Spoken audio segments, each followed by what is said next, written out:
Vamos falar sobre esses assuntos? Aqui trazendo agora análise para vocês com o Gessner Oliveira. Ele é colunista do CNN Money, professor da FGV, economista sócio da Gol Associados. Sempre um prazer falar com você, Gessner. Bom dia. Muito bom dia, Carol. Prazer é meu. Faz tempo, hein, que a gente não conversava, Gessner. Vamos lá. Faz tempo, é verdade. Sempre um prazer, até para a gente analisar um pouco a situação dos Correios, né? Quando o presidente da estatal chega e diz, olha, aquele empréstimo de 12 bilhões de reais que já foi contratado não vai ser suficiente para conter a crise financeira. Precisamos de mais 8 bilhões de reais e já em 2026. É um problema que pode sobrar para o Tesouro Nacional, Gessner. Exatamente. E se sobrar para o Tesouro Nacional, Carol, a verdade é que sobra para todos nós contribuintes, porque quando o Tesouro dá o aval, quando ele dá a garantia, se os Correios não pagarem o empréstimo, o Tesouro tem que cobrir.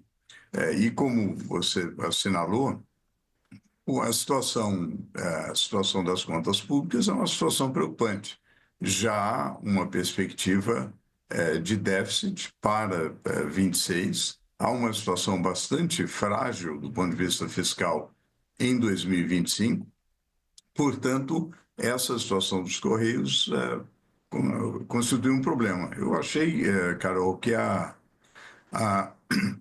explicação do plano de reestruturação faz sentido.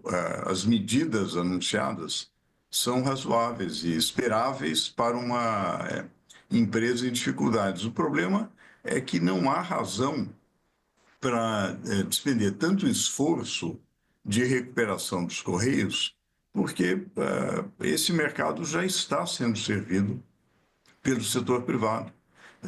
Os Correios estavam numa lista de privatização. A meu ver, em 2023 foi retirado dessa lista de privatização de uma maneira equivocada. Quer dizer, a gente está gastando recursos com os Correios para algo que não é uma prioridade, quando há tantas outras prioridades.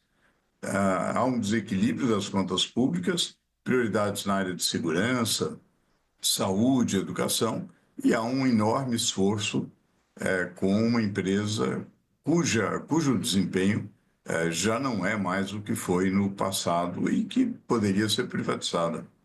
Então, Gessner, quando o presidente dos Correios fala em correção de rota, por onde na sua avaliação passaria essa correção? Você usa o termo privatização. Esse seria um caminho ideal? Eu acho que esse seria o caminho natural, Carol, porque,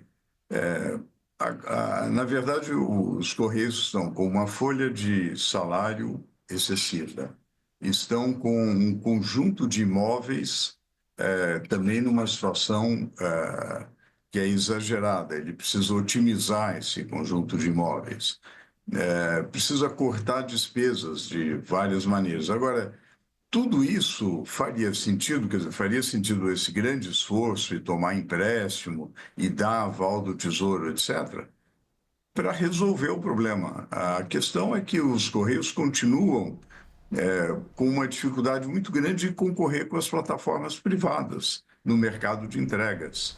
E o mercado tradicional dos Correios, das cartas, etc., esse está desaparecendo. Ele é um mercado muito pequeno hoje, que deve ser preservado para atender as populações em áreas remotas, mas isso pode ser feito de uma maneira muito mais simples, seja com um contrato com o privado que adquiriu o correio, seja com algum outro tipo de arranjo, com recurso do orçamento.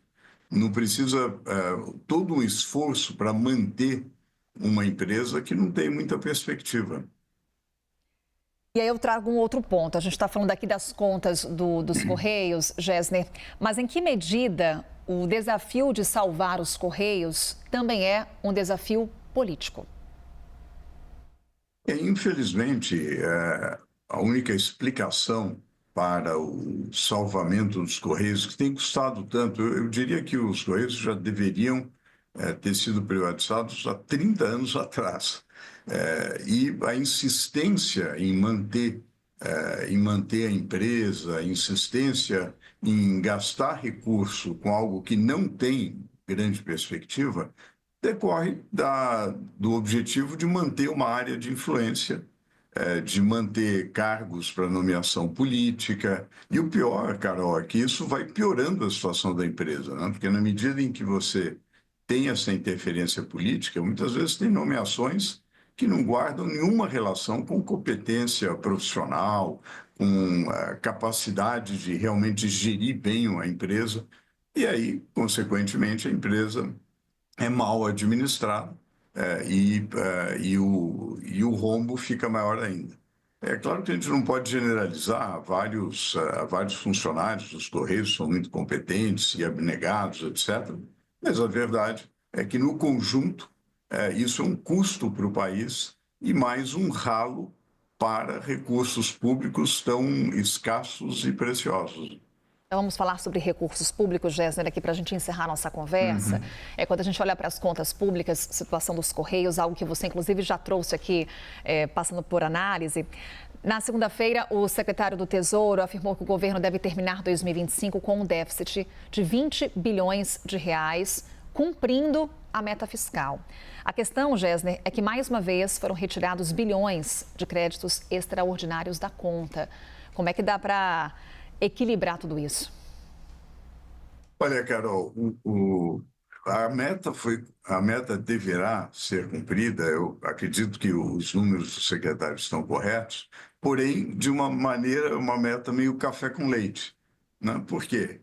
Porque você tirou gasto com precatório, você tirou gasto com o Brasil soberano, você tirou gasto com o ressarcimento aos aposentados no problema do INSS. Enfim, são mais de 47 bilhões de reais que foram retirados da meta fiscal. Aí sim, você chega ao piso da meta, né? Você chega a fazer algo como 0,16% do PIB de déficit, que está dentro daquilo que é aceitado no arcabouço fiscal, de poder ter um déficit de até 0,25%. Então, a verdade é o seguinte: nós tivemos um déficit primário elevado, mais uma vez. A perspectiva para o ano que vem é de um déficit primário também.